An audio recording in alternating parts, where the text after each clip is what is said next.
Yo quisiera, antes de empezar a hablar de este cambio del mundo, de expresar la alegría que siento de estar otra vez en una reunión de signos. Cuando yo estuve era primero secretariado conjunto y luego lo cambiamos a OPLAC, pero creo que el espíritu sigue siendo el mismo.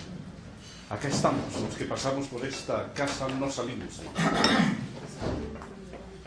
Lo que yo voy a compartir con ustedes es una mirada más bien global, general, a algunas cosas que están ocurriendo en el mundo. Es que es muy difícil ahora hacer un análisis de contexto, como siempre solemos hacer, situación económica, situación social, situación cultural, etcétera, categorías en las que metemos elementos de la realidad. Ese ejercicio es muy difícil, porque el mundo se está moviendo, el mundo está cambiando. Y el cambio principal, en el que voy a enfatizar ahora, y quisiera decirles que donde quieran cortar, corten, donde quieran preguntar, háganlo para que dialoguemos. El cambio más importante no está viniendo de abajo, ¿ya? Hay cambios, hay movimientos en la ciudadanía, en el pueblo, pero hay cambios muy fuertes en los poderes, ¿ya? Y es precisamente los movimientos que están ocurriendo en los poderes los que han generado una especie de temblor, sismo en el mundo. Si ustedes recuerdan, hace unos 30 años aproximadamente, el consenso de Washington, que se llama así un acuerdo que tomaron el Fondo Monetario Internacional, Banco Mundial y el gobierno de Estados Unidos con políticas para nuestros países, dando lugar a lo que se llamó la globalización o el neoliberalismo, eso que regulaba las características del mundo, eso está siendo cuestionado por los grandes poderes ahora, que deciden los destinos del mundo. Creo esto importante que lo tengamos claro como punto de partida. Si me ayudas a pasar, por favor. Yo anoto 3 elementos de contexto acá. El tercero es el que les decía, y un cuestionamiento de acomodos en los países desarrollados. Lo vamos a ver con más detenimiento luego. Hay también una expansión aperturista y fracaso del... Bueno, primero tuvimos una expansión de la apertura comercial, ¿no? Todos los países se abrieron al mundo. Y la gran fórmula de desarrollo de los países era el libre comercio. Ahora hay un cuestionamiento a esa gran fórmula del libre comercio. Yo le pregunto, por ejemplo, acá al candidato señor Lasso, que en su candidatura está poniendo como el eje central de su campaña el libre comercio. La pregunta es, con el libre comercio, ¿a qué mundo se va a dirigir el Ecuador? ¿No? O el Paraguay, que en los últimos años tuvo su desarrollo precisamente un modelo de apertura amplia. ¿Con qué mundo se va a encontrar ahora? Si los grandes países están cerrando las compuertas de este libre comercio. O vemos la experiencia reciente de Mercosur, ¿no? Un proteccionismo hacia dentro de la Argentina y Brasil que deja desprotegidos a Paraguay y Uruguay. O sea, esta idea de la apertura en todo, yo estoy enfatizando el comercio, pero que se tenía la idea también de que es una apertura para la movilidad humana, porque eso que era un deseo, que era una fórmula del neoliberalismo, porque ahora se está llenando de muros en distintos lados, no solamente en Europa. O sea, la Argentina acaba de anunciar colocarle, bueno, no es la Argentina, es un diputado argentino que sugiere ponerle muros a la frontera con Bolivia. Entonces, esta idea está cundiendo en varios lados. Está cuestionándose el modelo de ajuste estructural. Y lo otro, que las ilusiones de cambio, con gobiernos como el de Correa acá, el de Bolivia y los otros, que nos hicieron ilusionarnos con otra forma de sociedad, están desencantándole fuertemente a la gente, ¿no? O sea, se pusieron una vara tan alta en las ilusiones de la gente que no se las puede cumplir y las decepciones son fuertes, grandes, ¿no? O sea, si ahorita ustedes ven el proceso electoral ecuatoriano, mucha gente no va a votar a favor de, sino va a votar en contra de, ¿no? Entonces son reflejos de estos que están ocurriendo en el mundo. Yo diría que son estos tres factores los que están en la base de este terremoto que está ocurriendo en el mundo. ¿Cómo se expresa? Yo decía que no podemos ahora hacer un análisis de contexto por situación económica, etc., sino más bien por tendencias o las transiciones que hay de esta situación a otra situación. ¿Por qué hablo de tendencias? Porque a diferencia, por ejemplo, del Consenso de Washington, que era un paquete de 10 puntos, que se convirtió en un recetario para las políticas nacionales, ahora no hay algo definido. Los Estados Unidos mueven el mundo, China remueve el mundo, pero no nos dice hacia este lugar estamos caminando. No nos ofrece un modelo de sociedad.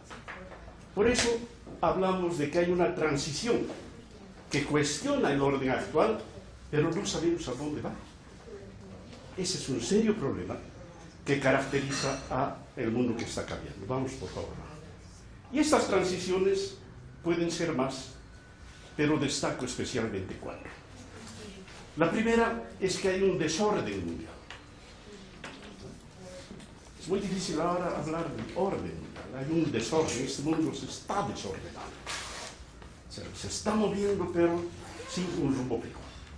Segundo, ya no hay un solo epicentro mundial. Ya no podemos hablar del imperialismo norteamericano. Hay otros puntos de referencia.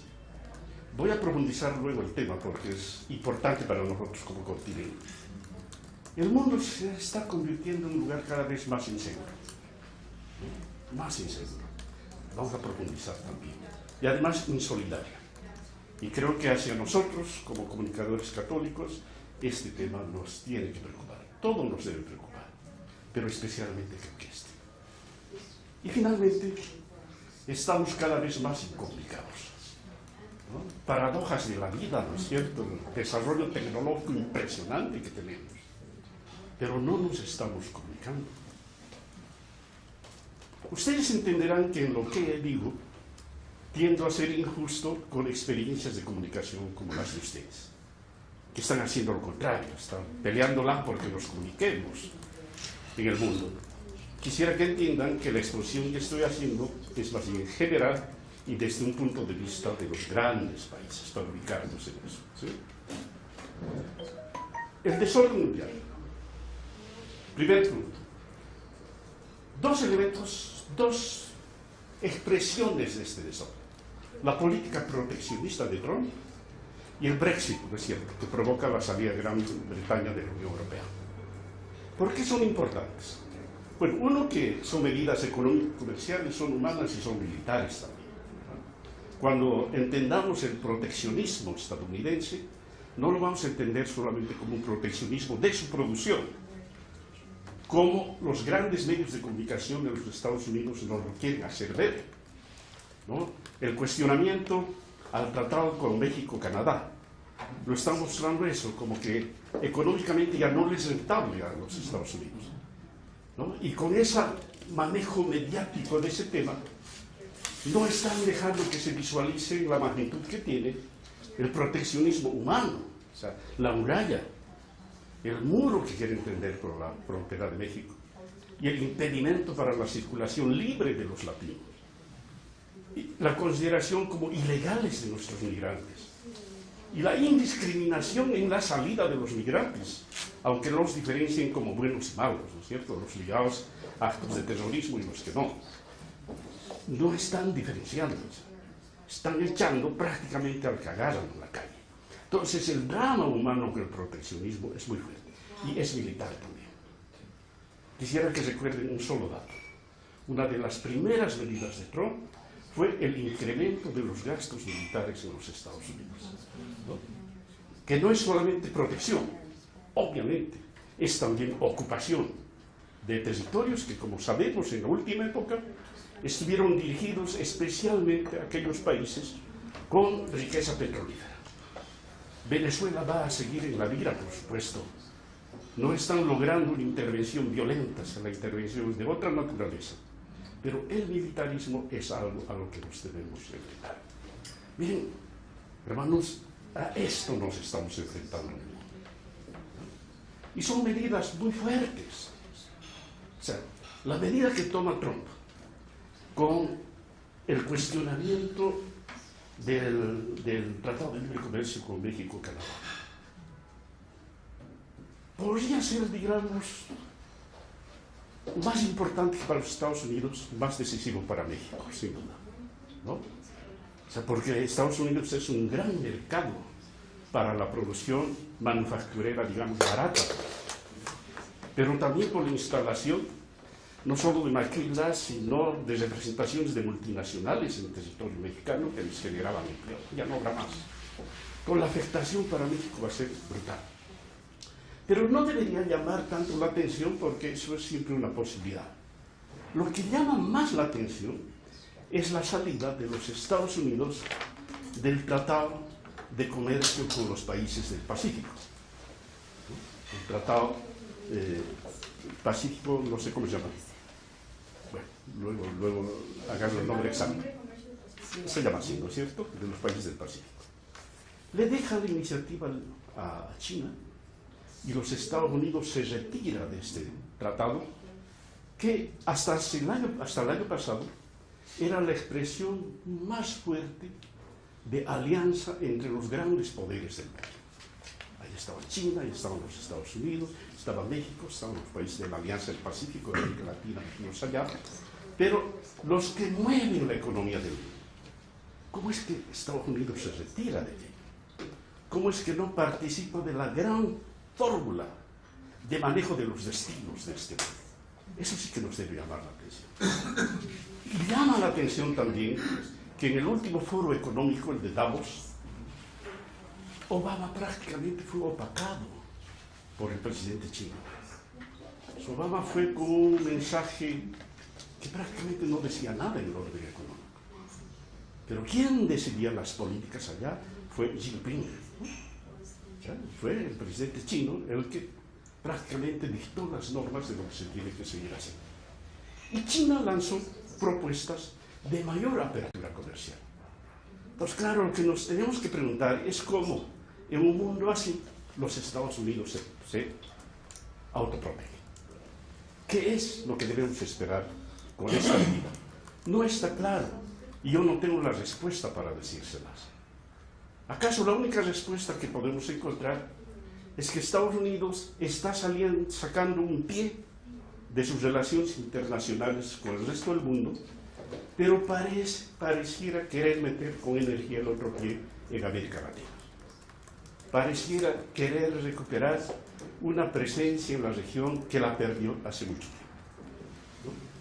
Yo no sé cuál experiencia de los países, la vamos a escuchar luego, pero en el caso boliviano, o sea, las relaciones con los Estados Unidos no necesariamente nos favorecen, ¿no? Las condicionalidades de su política son extremadamente grandes.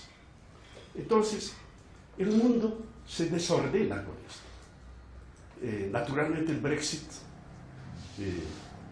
británico también tiene las mismas características de proteccionismo hacia adentro. Descompone en cierto modo el núcleo de integración más importante que hay en el planeta, que es la Unión Europea. La pone en cuestionamiento y obliga a la Unión Europea a preocuparse por sus propios problemas, a pensar casa adentro en cómo deben recomponerse. Por ejemplo, la visa Schengen, que permite la circulación sin fronteras en territorio europeo, como solo territorios, se la está queriendo poner en receso debido a este factor de la movilidad humana por los refugiados que llegan en infinitas cantidades a Europa y no existen políticas claras respecto a si se los atiende o no, si se los considera refugiados o no, si son migrantes o qué. Entonces, hay una muralla, no física, pero una muralla establecida en normas, en leyes, que la Unión Europea se está poniendo respecto al resto del mundo. Entonces, hay un desorden en el mundo. Hay un desorden que lo tenemos que tomar en cuenta porque nos afecta. Porque la economía de nuestros países está afectada acá, porque nuestros migrantes son afectados en ambos lados y porque el tema militar nos afecta. Yo realmente a Colombia le deseo que esa paz llegue a culminarse definitivamente. Pero ¿cómo combatimos con la gente que vende armamento? ¿Cómo los metemos en la negociación? ¿Qué hacemos en ese caso? Hay un desorden. Vamos con el siguiente tema. La bipolaridad, ¿no? Cuando hablamos de las personas y decimos que es una persona bipolar, pues eso es una enfermedad, ¿no es cierto? El mundo está así, está bipolar. O sea, no es que haya dos cabezas solamente, sino que hay dos comportamientos que son distintos. ¿Cómo nos desenvolvemos con ellos? ¿Qué hacemos con las dos cabezas más visibles en el mundo? Washington y Beijing. Estados Unidos y China. Un Estados Unidos proteccionista y una China aperturista. ¿En qué terreno nos vamos a mover?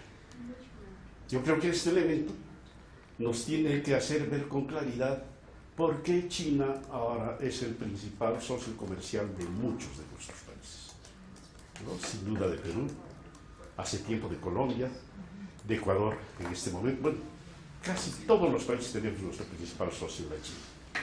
Y es un socio bien difícil, ¿no? Es un socio de préstamos con intereses los más altos que uno se puede imaginar. Más altos que cualquier sistema financiero, más altos que cualquier país. No se crean que cambiar Estados Unidos por China es entrar en un terreno fácil, conveniente, porque no lo es. Es lo mismo, expresado de otra manera, y además con una China que se trae por detrás a todos los países del sur asiático. La organización se llama la ASEAN, la agrupación de los países asiáticos, incluido Japón y otros. ¿Sí? Entonces, nos tenemos que seguir moviendo en esta bipolaridad. ¿Hacia dónde vamos a apuntar? Si es una bipolaridad, además, arrasadora, que entre otros efectos está dejando cada vez con menos posibilidades un elemento de las relaciones internacionales. ¿Ya? Normalmente las relaciones internacionales tienen tres factores. Un factor comercial, es siempre el eje de toda relación internacional, pensando cualquiera de los países con Unión Europea, con Estados Unidos, con China, que sea el primer tema que trabajan es el comercial. Un segundo tema es el político, donde hay acuerdos respecto, por ejemplo, al manejo del medio ambiente, a derechos laborales, varios temas del campo político. Y un tercer aspecto es el de la cooperación, ¿no? Y normalmente en relaciones de países como los nuestros, en desarrollo, y los países desarrollados, uno de los temas principales es el de la cooperación. O sea, en el caso de Bolivia, por ejemplo, más importante que el comercio es la cooperación.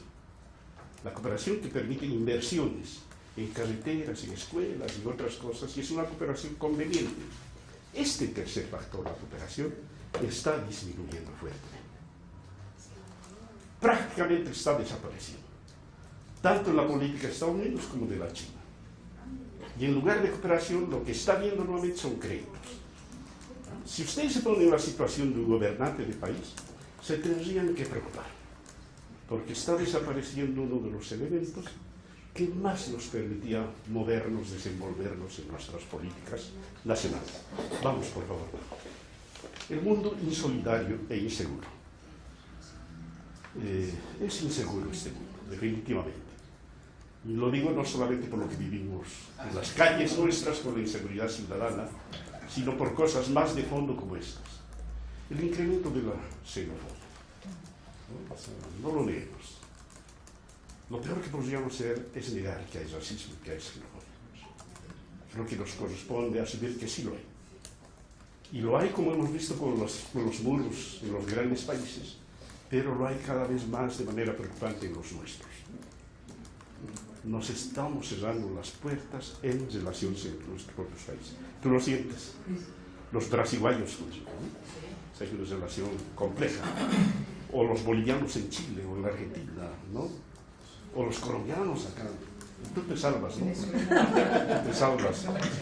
Los venezolanos en toda la vaina, ¿no? Está, ¿no? Digamos que siempre lo ha habido, pero ahora se está manifestando de manera preocupante. Muy preocupante.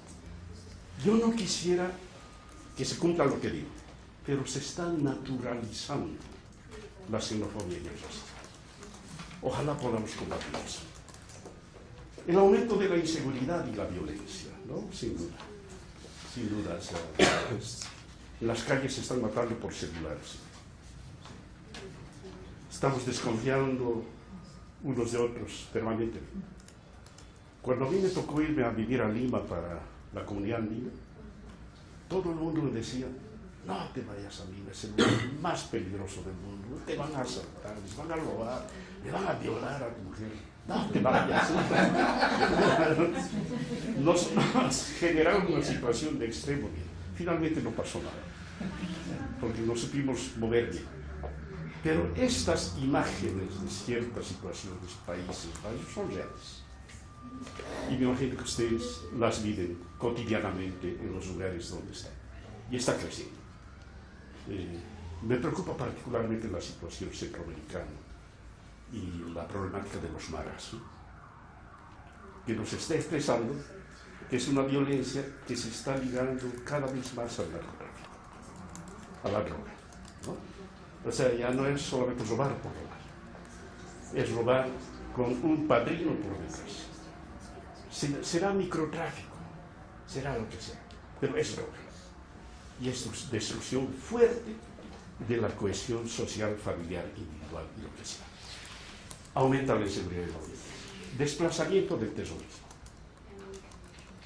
Los puedes combatir ahora en sus lugares de origen, pero se están trasladando de lugar, ¿no? O sea, la seguidilla de atentados en capitales importantes de Europa es una expresión clara de esta reubicación del terrorismo en otros ambientes. Ojalá no nos llegue al continente. Todos decimos que este es un continente más cohesionado, más comunitarista, y que difícilmente esto podría entrar acá, ojalá. Yo no quisiera que cerremos los ojos a la realidad que el narcotráfico está creciendo en el continente. Es un problema de drogas que no es solamente marihuana, que no es solamente cocaína, son también, ¿cómo se llaman estas drogas sintéticas, ¿no? Que te venden en las farmacias y te las mandas, ¿no? Todo esto que ha crecido de modo muy preocupante en el consumo de nuestros chicos, nuestros niños y jóvenes. Ojalá no nos llegue el terrorismo, pero lo que quisiera que veamos acá, y tal vez por esto lo del armamentismo, es que está llegando a las grandes capitales, a las grandes metrópolis que antes pasaban, digamos, intactas con este tipo de temas. El armamentismo del que ya hablamos y la depredación del ambiente es un tema que nos tiene que seguir preocupando, ¿no? La casa común tiene su eje en esto. La ecología integral de la que habla el Papa Francisco tiene su eje también, es el ambiente, pero tiene una mirada integral con lo económico, social, cultural, etc. No nos descuidemos del tema ambiental, menos en un continente que es la reserva para la humanidad en muchas cosas, ¿no? Oxígeno del mundo, en muchas cosas, en selva, en bosque, en ríos de agua dulce, en muchas cosas. Ojalá podamos nosotros asumir una responsabilidad fuerte en el planeta respecto a políticas de preservación clara en este tema. Pasamos, por favor, querido Amado. Lo de incomunicados. Y esto me gustaría que ustedes se expongan más que yo, pero yo lo siento así. Desde el punto de vista académico, si quieren, hay una reposición del famoso difusionismo, ¿no? Los que han pasado por la universidad, acuérdense, el paradigma de Laswell, ¿no? ¿Sí? ¿Quién dice qué, a quién, cómo, cuándo, dónde? Esta creencia de que vaciando información la gente posicionamos y hacemos cambiar conductas, etc. Que por supuesto la comunicación católica, la comunicación popular, la comunicación la modificaron. Y llevamos inaugurando en el continente la idea de la comunicación dialogal, participativa y todo eso. Es que está volviendo con fuerza la otra comunicación, esta impositiva, esta autoritaria, ¿no? Se está expresando en las políticas de los grandes países y en las políticas de nuestros gobiernos también. Hablamos acá antes de esta reunión con los colegas que nos están filmando, que les llama la atención, y a mí también, que en gobiernos como este, del Suma Causa, en Bolivia el Suma Camaña, del Buen Vivir, Vivir Bien, la política comunicacional estatal es prácticamente publicidad, es prácticamente propaganda, es difusión, ¿no? Eso no ayuda al diálogo, ¿no? Muchas veces lleva al segundo elemento, que es la desinformación. Y esto me lo saqué del Papa, ¿no? El Papa dice una de las grandes lacras es el ocultamiento que se hace de partes de la verdad de lo que ocurre en la realidad. Y por más cantidad de datos que circulemos por medios tradicionales y ahora por las redes sociales y las páginas web, se está desinformando mucho. Qué dura expresión del Papa, la coprofilia y la coprofagia, ¿no? O sea, el culto al excremento, ¿no? Comer excremento, con el sensacionalismo, con la distorsión de la información, con el aligeramiento de la vida, con la individualización de la vida. Estamos llegando a una situación de esas. Y tenía que ser una autoridad del Papa quien venga y nos jale las orejas y nos diga: oye, pues, hagamos algo. Pero en realidad eso es lo que está pasando. Y ahí hay un dominio de un recurso comunicacional más o menos nuevo que se llama la posverdad. Y que está en todos los países, ¿no? O sea, me imagino que si yo les pidiera a ustedes que me den ejemplos, cada uno me va a dar un ejemplo en su país. Es esta situación en la que alguien acusa a alguien sobre indicios de algo que podría ser cierto, pero que en gran medida es un invento. Es producto intencionado de un manejo estratégico que se mueve en la imaginación. Y le dañaste a la persona. Y después se te aclara. Pero ya es tarde. La verdad viene después. La posverdad. ¿Cómo resuelves eso? Un ejemplo, Evo y un referéndum para su reelección. Perdió porque le encontraron ahí que tuvo un amorío con una señora. Y le fabricaron toda una historia en torno al abandono del hijo, que afectó la sensibilidad pues, de la gente en Bolivia y finalmente no lo respaldaron.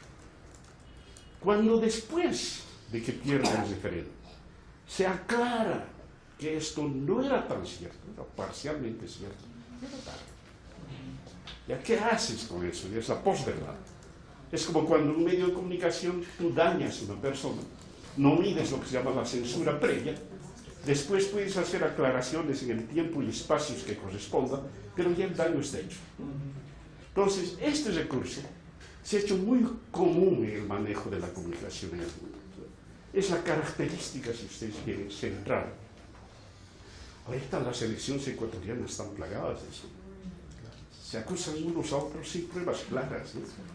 Entonces la gente ya no se mueve por preguntarse si será verdad o no. O sea, mueve las emociones, mueve los sentimientos, y a ese nivel se está quedando la humanidad. O sea, la posverdad, como la coprofilia, la desinformación, etc., no nos están permitiendo razonar. No nos están permitiendo trabajar una comunicación con argumentos. Se están moviendo realmente en los márgenes de la verdad y de todo. Y finalmente, no debemos dejar de lado lo que yo llamo la cibercomunicación, ¿no? La web, las redes sociales, todo esto que ya entró en nuestras sociedades con energía, ya no sale más. Ya no sale más. Después podemos hablar un poco de esto, pero yo sí quisiera lanzarles el desafío de que miremos a las redes sociales no solamente como el máximo ejemplo de lo que no hay que hacer en comunicación. O sea, se lo tienen bien ganado, ¿no? Porque definitivamente hay procesos de incomunicación, de ausencia de ética, de todo. Pero ese es el espacio comunicacional de este tiempo. Yo estoy recordando que hace más o menos 20 años, en el Secretariado Conjunto, teníamos más o menos una misma idea respecto a la televisión. Alienante, individualizadora, la condenábamos a la televisión. Hasta que apareció Jesús Martín Barbero, que después escribe las mediaciones, y nos dice: no seamos tan drásticos con la televisión, porque vino para quedarse por largos años. Y veamos, como hemos hecho con la radio, cómo la ponemos al servicio de la educación y de la evangelización. Mi gran pregunta es ahora, ¿cómo hacemos también educación y cómo evangelizamos con estos medios que ahora están siendo pésimamente utilizado. Hay caminos para esto. ¿Ya? Es el otro factor entonces de lo que está ocurriendo en el mundo. Entonces, resumiendo, estamos viviendo una situación de desorden mundial. Hay dos epicentros distintos que definen los destinos del mundo. Este mundo está inseguro, insolidario, y nos estamos comunicando poco y mal, ¿no? Entonces, este es el contexto de carácter general que está caracterizando el mundo en el cual nos estamos moviendo. Yo quisiera dejar esta exposición acá, porque me gustaría que nos escuchemos, que agarrando cualquiera de estos temas, o podamos ejemplificar, o si tienen dudas respecto a algo, esta es una cosa que se está construyendo, no es definitiva, pueden haber más elementos. Veamos realmente qué es lo que está pasando en el mundo y qué vamos a hacer acá, ¿no? Entonces, libremente, por favor. Yo ahí les propondría dos cosas, dos pasitos. Que diéramos ahora un paso para aclarar cosas de lo que planteó Ali, aclararlas. Cosas que no nos quedaron claras, que nos parecen... Pero después que lográramos entonces poner en diálogo esto con el trabajo que ustedes hicieron en los grupos, que puedan ahorita presentar algunas de esas situaciones mundiales que ustedes vieron y entremos un poco a dialogar. ¿Sí les parece? Yo le dejaría a... Sí, adelante, por favor. Gracias. Compañero, creo que iba a hablar. Adelante. Bueno, dime tu nombre, por favor. Jorge Villa, de Cuba. Jorge. Con respecto a la posición y alguna duda, realmente me pareció muy clara, me pareció excelente. No sé si los compañeros tendrán alguna inquietud. Yo estuve anotando algunas cosas que me preocupan, ¿no?, de la situación actual. Una era cuando comentabas de la situación o la política proteccionista de Trump. Ahí a mí siempre me ha preocupado, creo que lo comentamos cuando estábamos en Paraguay, de que ese proteccionismo a veces me recuerda a mí cuando el Partido Nacionalista en Alemania trató de mostrar de que Alemania estaba siendo un país débil, que había que hacer una economía muy fuerte para llegar a alto nivel. Y le echaba la culpa a los judíos de esa situación que estaba pasando Alemania. Yo tengo temor porque veo que hay una xenofobia cada vez creciente en los Estados Unidos hacia los inmigrantes y también dentro de esos inmigrantes los latinos fundamentalmente. Y eso me preocupa porque nadie sabe hasta estos momentos qué va a hacer el señor Trump o cómo se va a perfilar sus 4 años de poder, pero estas inquietudes me vienen a la mente, ¿no? El otro punto es lo que hablabas, que ponías de que tienen mira América Latina, posibilidades de hacer entrada a América Latina. En el caso de Cuba, él no se ha pronunciado con respecto a Cuba, en nada. Ahora, sin embargo, me llama la atención, lo comentaba con Isabel, de que en mi país productos como la cerveza, las gaseosas de fabricación cubana, la malta, no las encuentran, porque hay una producción no muy alta, pero la compran la pequeña propiedad privada para sus restaurantes, pero entonces pasa a los mercados de divisas y te encuentras el Sprite, el Fanta, la Coca-Cola, productos que antes no veías. El turismo con Cuba, por regulación del Departamento de Estado, solo pueden visitar Cuba por distintas categorías, ¿no? Categorías de que les pagan intercambios culturales, intercambios económicos y demás, pero el turista como tal no está autorizado, el ciudadano norteamericano, a ir a Cuba. No sé, y a pesar de eso, las últimas estadísticas Los norteamericanos están entre los 3 primeros grupos, junto con Canadá y creo que China, no me recuerdo bien, bueno, entre los 3 grupos que más visitan a la isla, a pesar de tener esa prohibición. Eso es en este punto.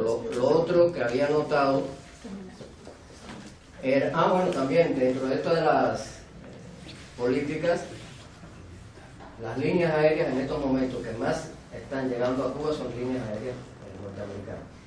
Una gran cantidad de líneas aéreas norteamericanas.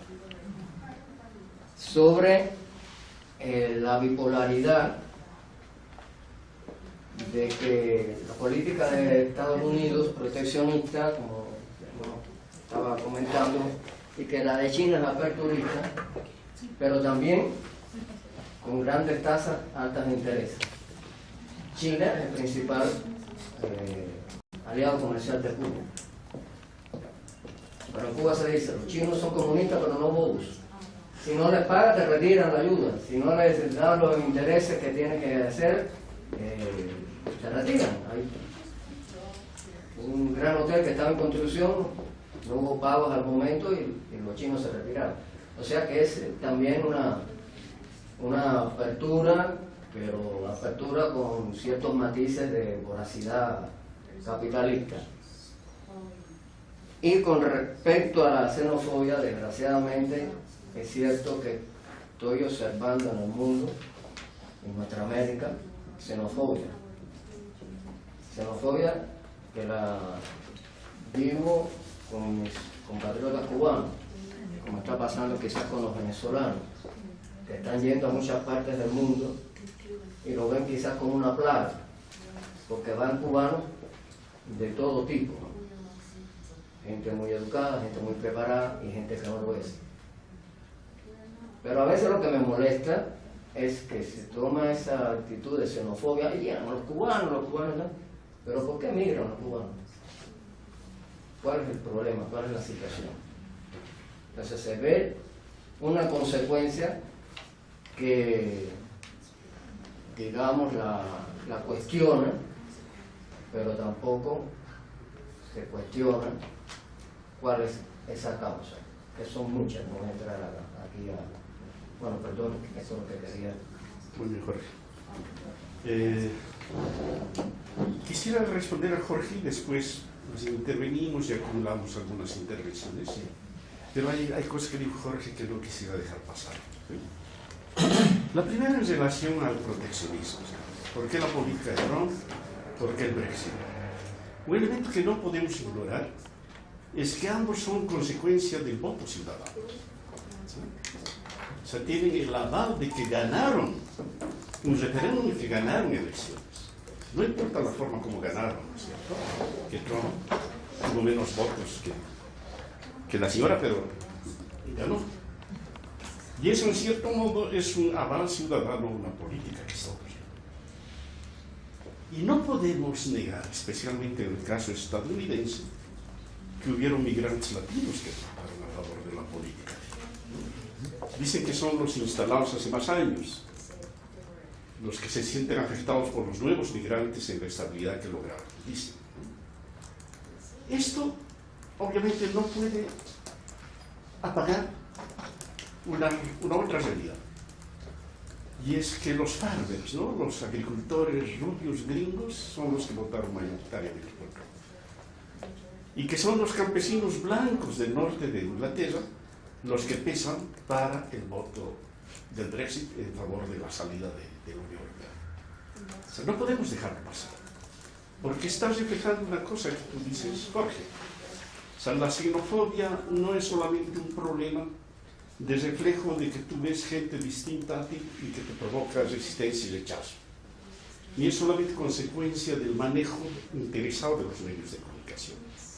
Es que están creciendo las organizaciones a nivel social, a nivel cultural, a nivel político, estas organizaciones xenofóbicas, racistas, este neonazismo, este nuevo nacionalpopulismo, está haciendo presencia en estos países. Y esto sí es preocupante también porque luego se refleja en políticas. O O sea, no es un problema solo de relación cotidiana, es un problema de organización que marca un fuerte retroceso en la historia de la humanidad, y tu ejemplo que alude a lo que pasaba en Alemania es absolutamente correcto, es cierto, ¿no? Es así. Pero tomemos en cuenta, o sea, si vamos a otros lados, o sea, no es solamente un ciudadano racista, es una política, en algunos casos política de Estado racista que se está instalando en algunos lados, ¿no? Y si no logran instalarse todavía, han hecho presencia en el juego democrático de los países. Vean ustedes la fuerza en Francia, no recuerdo el nombre de la candidata, del sector ultraderechista, pero que casi gana, ¿no? O sea, una fuerza impresionante. O sea, han crecido. Hay respaldo ciudadano en estas medidas, y también esto puede ocurrir al interior de nuestros países. Ese es un elemento que sí hay que tomarlo en cuenta. Lo otro, cuando hablamos de apertura comercial, de libre comercio, nunca deberíamos pensar en que son políticas de beneficio o de beneficencia para nuestros países. Son negocios, y nadie va a perder en ese negocio. Yo voy a hablar por la tarde sobre América Latina, ahora estoy dando un pantallazo mundial, pero vamos a ver algunas de las expresiones que ciertamente se están dando en América Latina. Hay controles cada vez más rigurosos, por supuesto, para los migrantes de otros lados, y hay una exigencia de mayor apertura para los migrantes de otros lados en nuestros países, ¿no? Entonces, es un desequilibrio fuerte que se está dando en el lado del turismo. No hablé específicamente de Cuba, Jorge, espero equivocarme, y no quisiera que los avances tímidos que provocó Obama se pierdan, ¿no? Lo más probable es que sí. Si tuvo la osadía de cerrarle las puertas al vecino, al que está al lado, a México, no sé cuál vaya a ser la política de Trump con Cuba, nunca se sabe. No se sabe. Son cosas impredecibles, pero ojalá que no afecten. Eso respecto a las observaciones de Jorge. No sé si tenemos más observaciones, cosas que quieran aclarar. Adelante, por favor. Jorge Fernández, Costa Rica. Adelante. Usted ya mencionó Centroamérica, sí, y anunció para la tarde Latinoamérica, entonces no me extiendo mucho. Nada más un poquito ilustrar sobre la xenofobia en Costa Rica. Pues, todos saben que tenemos una gran migración nicaragüense, y no usé la palabra nica, Sí. que es la que lleva toda la carga allá. Así es. Se imaginan, ¿verdad?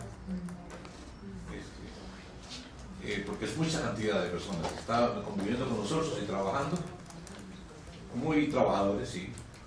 Tenemos los problemas con el gobierno de Nicaragua, invasión a la isla Calero, eso se sabe, llegó a La Haya y toda la cosa, ya se pronunciaron a favor nuestro, pero el gobierno de Ortega no ha querido aceptar las recomendaciones, ahí tienen soldados todavía y no ha querido pagar, ni va a pagar seguramente, por los daños causados en la flora y fauna de esa zona. También mencionó la inseguridad.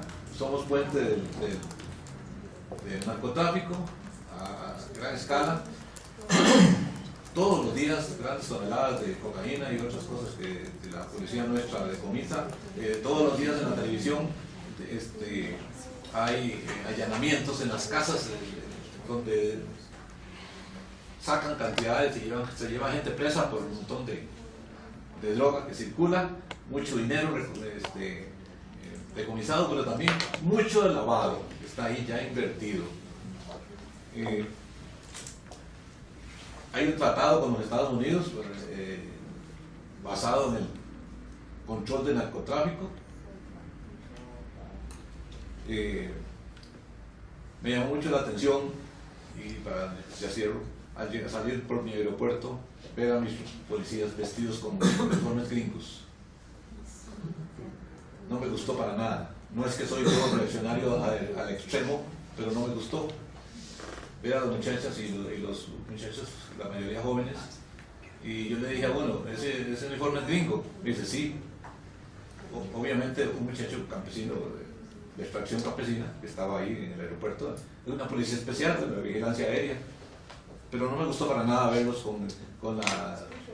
Obviamente se podía palpar que ese uniforme no era hecho en Costa Rica por un sastre ahí del Ministerio de Seguridad, como es la policía de calle, de azul, vestidos de caqui con todos los insignias y todos gringas, ¿verdad? No, pues adaptadas a Costa Rica, pero hasta la confección, los bordados y todo se podía ver que era del ejército gringo. No me gustó para nada.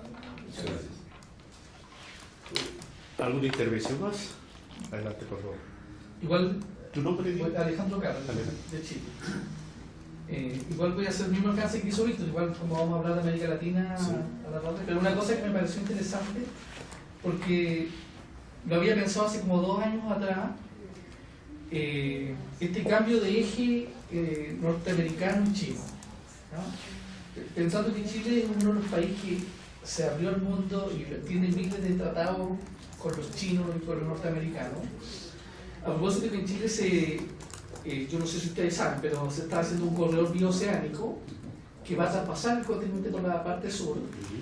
Y lo interesante era que los chinos estaban haciendo el camino ese. Entonces yo me dije, oye, este corredor, este camino, no es gratis. Pero lo que me parecía también extraño era esto que tú comentabas, Madrid, que era que por qué Estados Unidos dio como un paso atrás, ¿cierto? Y los chinos están haciendo eso. Algo está pasando acá. Yo tampoco tenía la respuesta ni nada, igual leo bastante sobre política internacional, pero no tuve la respuesta. Y eso me pareció raro. Y lo que me asaltó una duda también cuando dice, oye, si uno se retrocede y el otro avanza, ¿cuál será el futuro de esto, no? ¿Hacia dónde va? O sea, seguramente en un tiempo más a lo mejor los chilenos vamos a comer mucho arroz, más de lo que comemos ahora. Pero, Sin duda, sí. claro, yo ya tengo algunos nuevos de eso, ¿no? Pero eso me parecía interesante, no lo había pensado hasta ahora que tú, en parte, yo lo había dado una vuelta, pero no había profundizado más sobre ese punto. Y el otro, una cosa que también nosotros conversamos, era el tema de la xenofobia, porque en Chile hay una, vamos a decir, como una, entre comillas, una contradicción. Porque Chile es un país que abrió mucho la frontera al migrante, ¿no? Incluso algunos muy favorecidos, como el caso haitiano. El Estado chileno les da un gran respaldo al haitiano que llega allá, los apoya financieramente. Chile ha ido en misión militar y diplomática a Haití por muchos, como 4 o 5 años Chile estaba instalado. Recién ahora van a apoyar toda la gente de Haití. Pero eso es a nivel Estado. Pero la contradicción donde la veo yo es que se ha ido creando en el país un cierto rechazo a los migrantes, ¿no? Y que tiene que ver mucho también con las costumbres que ellos traen, ¿no? Entonces uno lo ve en los buses, ya la gente lo ve con desagrado cuando suben al transporte público. Esa es una cosa que está, yo creo que en ciernes en Chile recién. Ahora, ¿dónde va a terminar? Tampoco lo tenemos tan claro. Sí, se están colocando ahora restricciones, no era como al comienzo. Eso. Muy bien. David, también una opinión sobre esto. Que no se nos pase, por favor. Agradezco mucho a Víctor y Alejandro. Creo que lo más rico siempre en toda exposición es las intervenciones que se hacen y enriquecen lo que uno da como ideas, como pautas, ¿no? No quiero dejar pasar una cosa que dijiste, Jorge. ¿Por qué se va la gente de nuestros países? O sea, no hay que echarle toda la culpa a los países receptores que nos están tratando mal. Debemos asumir que hay causas estructurales reales no superadas en nuestros países, ¿no? Si antes el factor principal era el económico, y lo sigue siendo en gran medida a pesar de la reducción de la pobreza en nuestros países, ahora hay causas de carácter político que están pesando mucho, ¿no? Están pesando como un factor fuerte de expulsión de población y nos tiene naturalmente que preocupar. No me imaginaba lo que nos dijiste, Víctor, respecto a la migración nicaragüense masiva hacia Costa Rica, siendo que cuando tú lees los informes de las Naciones Unidas, del mismo Banco Mundial, Nicaragua, junto con El Salvador, son los países de la región que más fortaleza económica han ganado. ¿Dónde se está yendo ese dinero?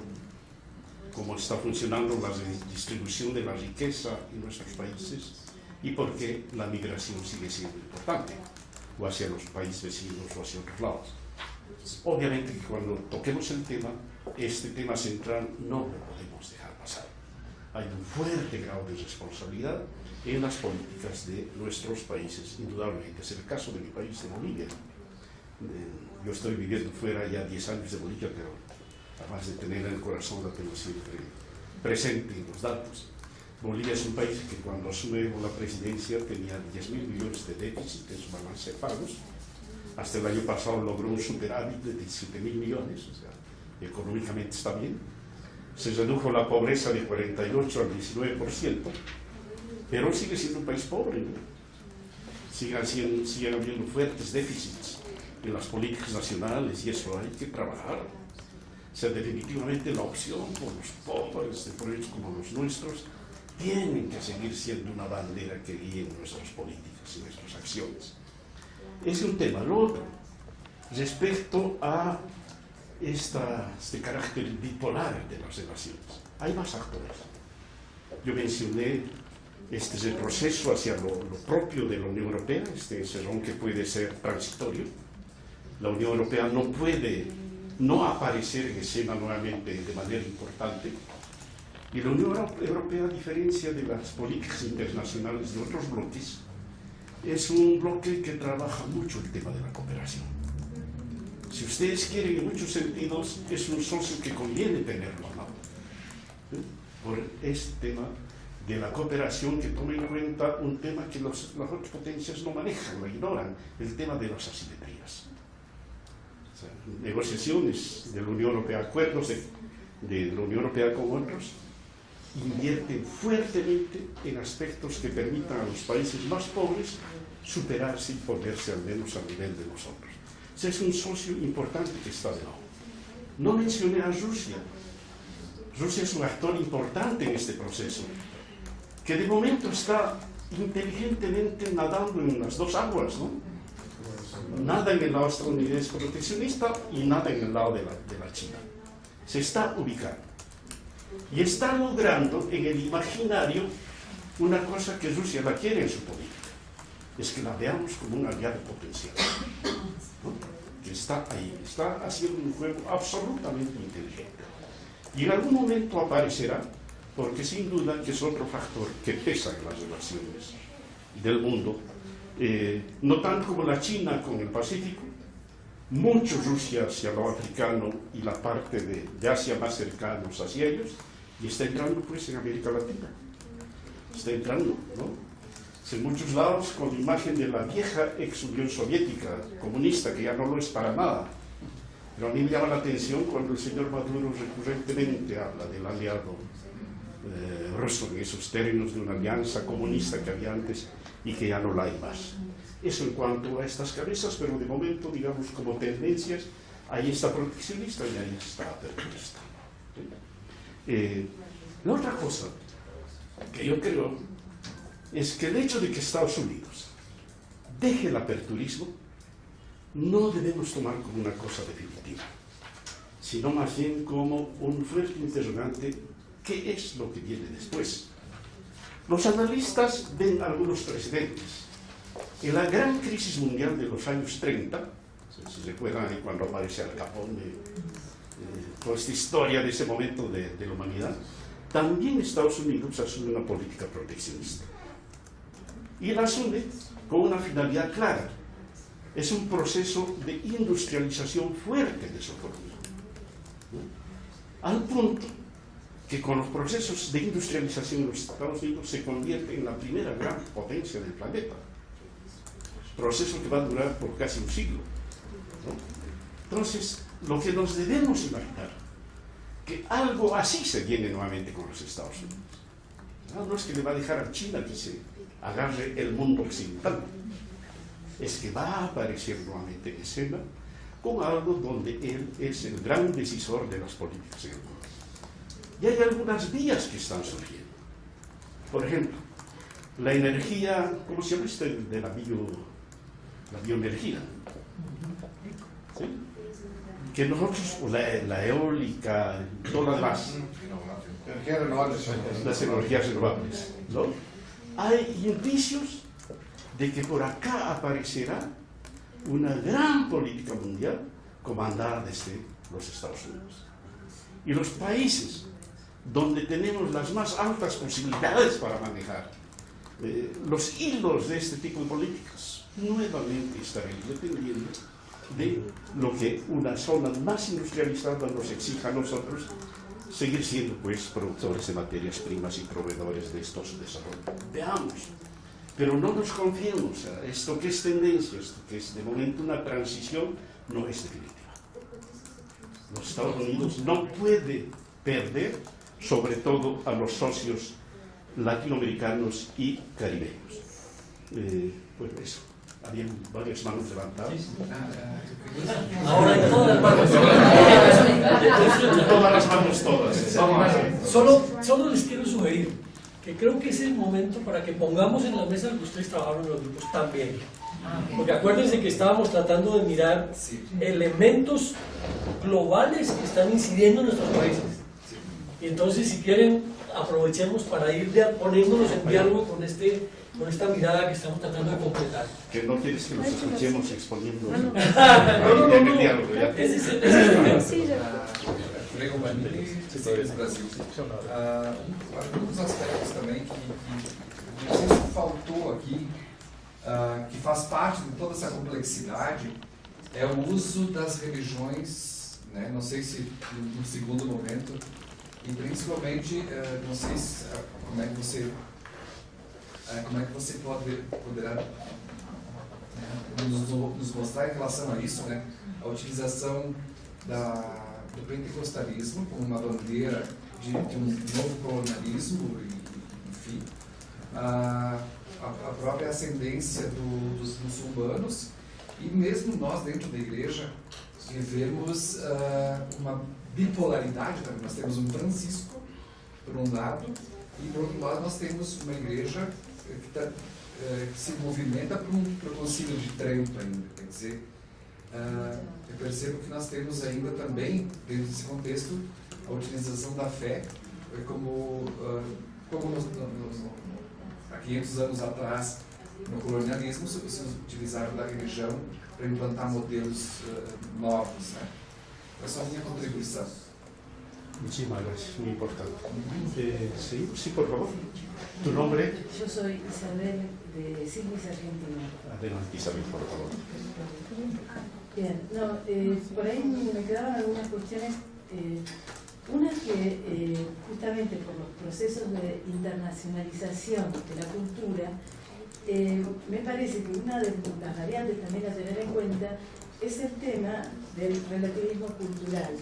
Es esta afirmación, digamos, tener los temas de subjetividad, de valorizar, digamos, un criterio de verdad que llega hasta la tolerancia, ¿no? Digamos, y con un profundo daño justamente para nosotros que tratamos de llevar adelante temas comunitarios, ¿no? O sea, de hecho, por ahí una de las cosas que comentábamos era que en muchos de nuestros países encontramos grandes enfrentamientos, ¿no? Entonces, digamos, también en esto, como, bueno, algo que queríamos considerar, ¿no? Y después, digamos, también cuando hablaste del tema del narcotráfico, yo tengo una mirada un poco más negativa. O sea, creo que realmente en América Latina, digamos, es una cuestión que rápidamente tendríamos que tomar energía para hacer algo, y digamos, y lo ampliaría a las redes de crimen organizado, que incluye también el tema de la trata de personas. Ah, es correcto. O sea, eso me parece. Muchísimas gracias. Adelante, por favor. Néstor Briceño, de Venezuela. Mira, a ver, en el 89, con la caída del muro de Berlín, yo creo que tuvimos una falsa ilusión de ser un mundo monopolar, ¿no? De empezar a ser un mundo monopolar. Y yo creo que en la reflexión hemos ido olvidando que está surgiendo, así como hay un neoliberalismo, está surgiendo, digamos, llamémoslo neocomunismo o lo que muchas veces se llama socialismo del siglo XXI, que no podemos equipararlo con un socialismo pues, real, ¿no? Que es lo que se desea. Cuando hablamos ahora de este mundo bipolar, Estados Unidos por un lado, China por otro lado, que después complementabas el panorama pues, de una manera realmente magistral, que yo creo que se nos está quedando por fuera y sería interesante ver cuál es la influencia del mundo islámico en todo esto. A ver, no está, cuando China va a estas negociaciones, que indudablemente es un neoliberalismo salvaje hacia afuera, pero hacia adentro es un comunismo real, en esas negociaciones no se negocia de alguna manera también la imposición o la propuesta pues de ese neocomunismo para estos países que están pactando con ellos. O sea, no estamos también en el fondo, aparte del tema económico, no estamos también llegando a un tema de ideologías donde se presentan dos modelos de ser humano. Por ahí va un poco la reflexión y la pregunta que paramos un ratito ahí y seguimos, por favor.